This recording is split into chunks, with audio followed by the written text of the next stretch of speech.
Capítulo 7 do livro Em Seus Passos, o que Faria Jesus? De Charles M. Sheldon, obra em domínio público. Leitura em voz alta. A minha boca entoará o louvor do Senhor. Salmo 145, 21. Mas longe de mim gloriar-me a não ser na cruz de nosso Senhor Jesus Cristo, pela qual o mundo está crucificado para mim e eu para o mundo. Gálatas 6,14. Raquel estava alegre por ter saído e estar sozinha. Um plano se formando vagarosamente no seu espírito e necessitava de estar só para pensar nele cuidadosamente. Mas depois de caminhar 2 quarteirões, ficou aborrecida de ver que Rolim Page ia ao seu lado. Sinto perturbar seus pensamentos, senhorita Winslow, porém seguia na mesma direção e pensei que isso lhe seria indiferente. De fato, há algum tempo que caminho ao seu lado, sem que protestasse. Não ouvi, replicou Raquel. Ah, se você pensasse alguma vez em mim, disse Rolim subitamente, atirando fora o cigarro com gesto nervoso e tornando-se muito pálido. Raquel estava surpreendida, mas não sobressaltada. Conhecera Rolim desde menino e houve tempo em que se tratava pelo nome, familiarmente. Ultimamente, contudo, alguma coisa no modo de Raquel acabara com isso. Ela estava acostumada com seus cumprimentos e às vezes divertia-se com ele. Nesse dia, porém, desejava sinceramente que o moço estivesse em qualquer outra parte. Nunca pense em mim, senhorita Winslow? Perguntou Rolim depois de uma pausa. Oh, sim, quase sempre, disse Raquel com um sorriso. Está pensando em mim agora? Sim, sim, estou. O quê? Deseja que eu seja absolutamente sincera? É claro. Então estava pensando que não desejava vê-lo aqui. Rolim mordeu os lábios e se olhou, e o seu olhar turvou-se. Agora escute, Raquel. Ah, eu sei que não me é mais permitido tratá-la assim, mas isso não me impede de falar-lhe. Você conhece meus sentimentos. Outrora tinha alguma amizade e não se lembra? Eu? Ah, sim. Dávamos muito bem quando crianças, porém agora somos mais velhos. Raquel ainda falava do modo simples e categórico que estava usando desde o primeiro momento de aborrecimento ao vê-lo. Estava ainda um pouco preocupada com seu plano, perturbado pela presença de Rolim. Caminharam algum tempo em silêncio. A avenida estava cheia de gente. Entre as pessoas que passavam estavam Jasper Chase.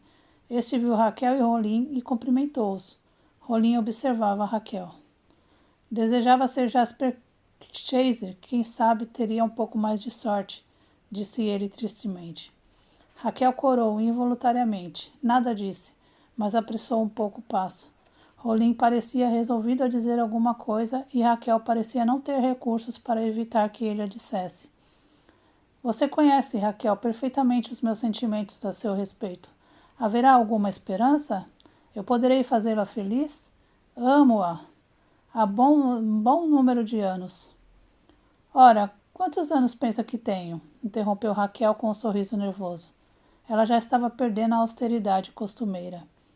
Você sabe o que quero dizer, continuou Rolim, e não é justo rir de mim justamente porque desejo casar-me com você. Não rio de você, mas é inútil continuar, Rolim, disse Raquel, depois de alguma situação e dizendo seu nome de um modo tão franco e simples que ele não podia atribuir isso a qualquer significação além da familiaridade do antigo conhecimento. É impossível. Raquel estava ainda um pouco agitada pelo fato de receber um pedido de casamento em plena avenida, mas o barulho da rua tornava a conversa tão particular como se eles estivessem em casa. Você pode, isto é, posso eu esperar que com o tempo... Não, disse Raquel, e falou com firmeza, talvez com aspereza, como pensou depois, ainda que não fosse deliberadamente. Andaram algum tempo sem dizer nada. Aproximavam-se da casa de Raquel e ela estava ansiosa para terminar a cena. Quando saíram da avenida e entraram numa rua mais tranquila, Rolim falou repentinamente e com um tom mais varonil do que até então mostrara. Havia uma nota de dignidade em sua voz que era nova para Raquel. Senhorita Winslow, Pedi-lhe para ser minha esposa. Haverá alguma esperança para mim de um dia obterei seu consentimento? Nenhuma, respondeu Raquel decididamente. Dir-me-á por quê? E fez a pergunta como se tivesse direito a uma resposta absolutamente sincera. Não tenho para com você os sentimentos que uma moça deve ter para com o homem que deseja para esposo. Em outras palavras, não me ama? Não, não posso. Por quê? Era outra pergunta e Raquel ficou surpreendida que a fizesse, porque ela hesitava, temendo dizer demais em uma tentativa para exprimir a verdade com exatidão. Diga-me por quê, não pode me ferir mais do que já fez. Bem, não o amo, nem o posso amar, porque você não tem um propósito na vida. Que é que você já fez para tornar o mundo melhor? Gasta seu tempo nos clubes, em divertimento, em viagens e no luxo. Que há em tal vida para atrair uma moça? Não há muita coisa, confesso, disse Rolim, com um sorriso amargo. Todavia, não penso que eu seja pior do que o resto dos homens. Não sou tão ruim como alguns, mas estou satisfeito por saber suas razões. Parou repentinamente, tirou o chapéu, inclinou-se gravemente e afastou-se. Raquel chegou em sua casa e correu para o seu quarto, muito perturbada pelo acontecimento que tão inesperadamente veio preocupá-la no decurso do dia. Quando teve vagar para pensar em tudo, condenou-se intimamente pelo juízo que fizera de Roland Page. Que propósito tinha ela também na vida? Estivera no estrangeiro, estudara música com um dos famosos mestres da Europa, voltara para Raymond e havia um ano cantava no coral da primeira igreja. Era bem paga e até aquele domingo, havia 2 semanas atrás, tinha vivido satisfeita consigo mesma e com sua posição. Partilhava da ambição de sua mãe e prefigurava crescentes triunfos no mundo musical. Que carreira se apresentava diante dela, senão a carreira regular de todo cantor? À luz da sua recente réplica a Rolim, de novo se interrogou. Teria ela própria algum grande propósito na vida? Que faria Jesus? Havia uma fortuna na sua voz, ela sabia disso, não necessariamente por motivo de orgulho pessoal ou vaidade profissional, porém simplesmente como um fato. E era obrigada a reconhecer que, até 2 semanas atrás, tinha se proposto a usar sua voz para ganhar dinheiro e conquistar admiração e aplausos. Era isso, afinal, um propósito muito mais alto do que o da vida de Rolim? Esteve sentada em seu quarto, longo tempo, e finalmente desceu, resolvida a falar francamente com sua mãe acerca da proposta da companhia e do novo plano que gradualmente se formava em seu espírito. Tinha já tido uma conversa e sabia que sua mãe esperava que ela aceitasse a oferta e encetasse uma carreira cheia de triunfos como cantora lírica. Mamãe, disse Raquel, ferindo logo a questão, decidi não entrar para a companhia. Tenho boas razões para isso. A senhora Winslow era uma mulher bonitona, amiga da vida mundana, ambiciosa de um lugar distinto na sociedade e devotada, de acordo com as suas ideias, ao bom êxito de seus filhos na vida. Seu filho mais moço, Luís, tinha 2 anos menos que Raquel e estava prestes a formar-se numa escola militar. Mãe e filha moravam sós em Raymond. O pai de Raquel, como de Virgínia, morrera enquanto a família estava na Europa. E como Virgínia, Raquel se encontrava agora com aquela nova regra de vida, em completo antagonismo com o seu círculo familiar. A senhora Winslow deixou Raquel continuar. A senhora conhece o compromisso que tomei há 2 semanas atrás, mamãe? O compromisso do pastor Maxwell? Não, o meu. Sabe qual era, minha mãe? Penso que sim. Naturalmente, todos os membros da igreja desejam imitar a Cristo e segui-lo tão de perto quanto possível, nas circunstâncias da presente época. Mas o que tem isso com a sua decisão a respeito da companhia lírica? Tem muito. Depois de perguntar que faria Jesus, e de procurar a fonte da sabedoria, fui obrigada a reconhecer que ele, em meu caso, não faria esse uso da voz. Por quê? Há qualquer mal em tal carreira? Não, acho que não tenho o direito de dizer isso. Você quer ser juiz das outras pessoas que viajam cantando deste modo? Você quer dizer que estão fazendo o que Cristo não faria? Mamãe, desejo que me entenda. Não julgo ninguém, não condeno outros cantores profissionais. Simplesmente decido o meu próprio caso. Quando considero, tenho a convicção de que Jesus faria outra coisa. O quê?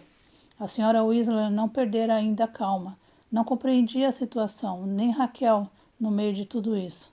Mas estava ansiosa de que a carreira da filha fosse tão distinta como os seus dons naturais permitiam, e esperava que, passada aquela excitação religiosa na primeira igreja, Raquel havia de apresentar-se em público, conforme os desejos da família, estava inteiramente desprevenida para outra observação de Raquel. O que? Aconteceu alguma coisa útil à humanidade onde os cânticos sejam necessários? Minha mãe resolvia usar minha voz de algum modo que satisfaça minha alma, com a convicção de que estou fazendo alguma coisa melhor do que agradar a auditórios elegantes, ganhar dinheiro ou mesmo cantar simplesmente por amor ao canto. Vou fazer alguma coisa que me satisfaça. Quando perguntar, que faria Jesus?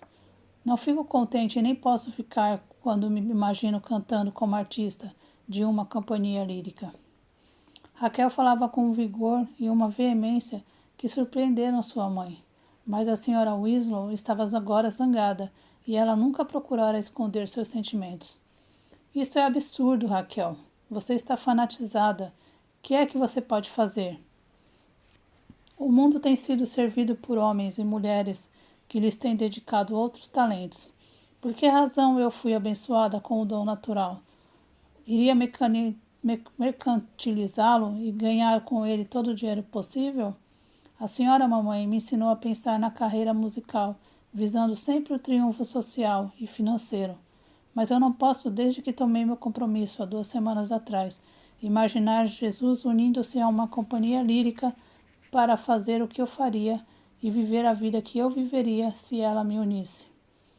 A senhora Winslow se levantou e logo sentou-se de novo. Com grande esforço, conteve-se. Que pretende então fazer? Você não respondeu à minha pergunta. Por enquanto, continuarei a cantar na igreja. Comprometi-me a cantar lá durante a primavera. Durante a semana vou cantar nas reuniões da Cruz Branca, lá embaixo no retângulo. O quê? Raquel Winslow, você sabe o que está dizendo? Sabe que espécie de gente mora lá? Raquel estremeceu com a voz ameaçadora da mãe. Recuou instintivamente, mas, passado um instante, disse com firmeza. Sei muito bem, e é por isso mesmo que vou. O casal Gray está trabalhando ali há algumas semanas. Somente nessa semana eu soube que eles precisavam de cantores das igrejas para ajudá-los em suas reuniões. Eles usam uma tenda e estão na parte da cidade onde o trabalho cristão é mais necessário. Vou oferecer-lhes o meu auxílio, mamãe, exclamou Raquel com uma expressão apaixonada. Desejo fazer alguma coisa que me custe algum sacrifício.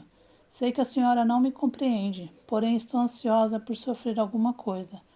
Que fizemos em toda a nossa vida pela parte pecadora e sofredora de Raymond?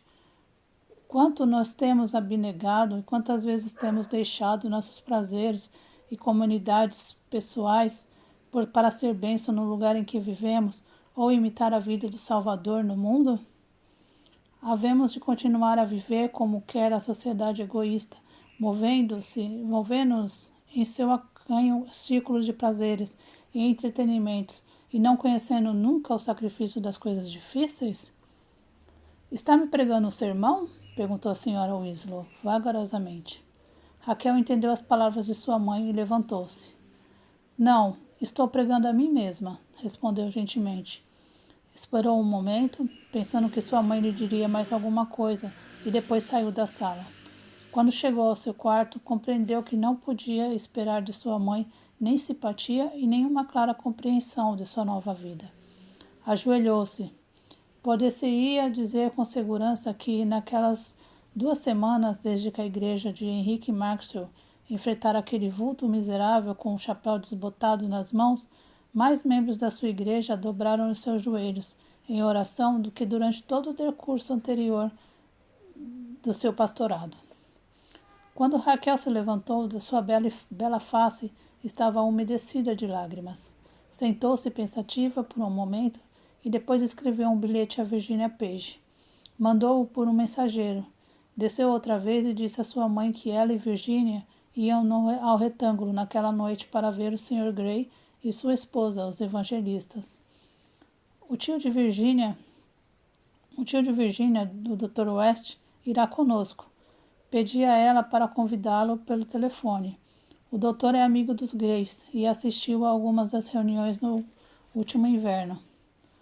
A senhora Winslow não disse nada, mas sua atitude manifestava sua completa reprovação, e Raquel sentia a surda amargura de sua mãe.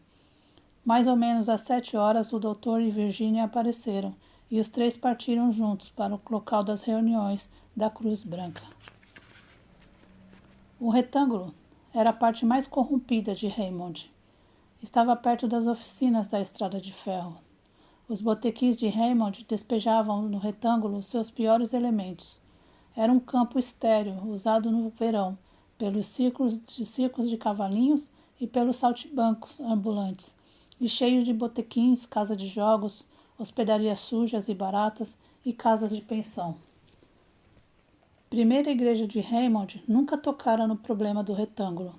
Era muito sujo, muito grosseiro, muito pecaminoso, muito tenebroso, o retângulo para ser tocado de perto. Para dizer a verdade, houve ali uma tentativa para limpar esse lugar imundo. Ali foi mandada uma comissão de cantores, professores de escola bíblica dominical e evangelistas de várias igrejas, mas a primeira igreja de Raymond, como instituição, nunca fizera realmente qualquer coisa para derrubar a cidadela do mal que se achava no retângulo. No coração desse pedaço grosseiro de Raymond, o evangelista e sua heróica e pequena esposa assentaram uma tenda de bom tamanho e começaram as reuniões. Era na primavera e as noites começavam a ser agradáveis. Os evangelistas pediram o auxílio dos crentes e receberam mais animação do que geralmente acontece, mas eles sentiam necessidade de mais e melhor música. O organista caíra doente e os voluntários da cidade eram poucos e de voz comum.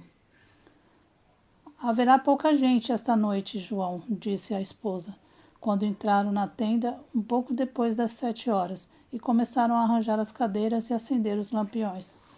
Acho que sim. João Gray era um homem pequeno, mas energético, com uma voz agradável e a coragem de um lutador nato. Já granjeara amigos na vizinhança e um dos seus convertidos, um homem de semblante grave, entrou na ocasião e começou a ajudar no arranjo das cadeiras. Já havia passado 18 horas, quando Alexandre Powers fechou a porta do seu escritório e seguiu para casa. Ia tomar um bonde no canto do retângulo, quando foi despertado por uma voz que vinha da tenda. Era a voz de Raquel Winslow. Ele estava em meio à crise moral que atravessava e na incerteza do modo por que devia resolver o caso que o levara à presença divina. Não chegara ainda a qualquer conclusão, estava torturado pelas dúvidas. Toda a sua vida anterior, como empregado da estrada de ferro, era uma pobre preparação para qualquer sacrifício, e não sabia ainda o que fazer naquela questão. Mas que estava Raquel cantando? Como ela se achava ali? Diversas janelas das casas vizinhas se abriram. Alguns homens que discutiam diante de um botequim pararam para escutar. Outros vultos apressavam-se em direção ao retângulo e à tenda. Raquel jamais cantara assim na primeira igreja. Alexandre Powers repensava: que voz maravilhosa! Que está cantando? Parou e ouviu perfeitamente. Sempre, sempre seguirei a Cristo. Onde quer que ele for, eu o seguirei. Uma vida nova penetrara no retângulo, grosseiro, imoral e miserável, com esse cântico tão puro quanto as circunstâncias eram baixos e vis. As notas harmoniosas flutuavam até os botequins, tavernas e hospedarias imundas. Alguém, passando perto de Alexandre Powers, disse: "A tenda está transbordando hoje. Isso é que é música." O superintendente das oficinas deu alguns passos para a tenda e, depois de um instante de hesitação, voltou e tomou o bonde. Antes, porém, de se achar fora do alcance da voz de Raquel, já sabia de que modo resolver a questão a respeito do que faria Jesus em seu lugar. Que possamos aplicar essa palavra no nosso dia a dia.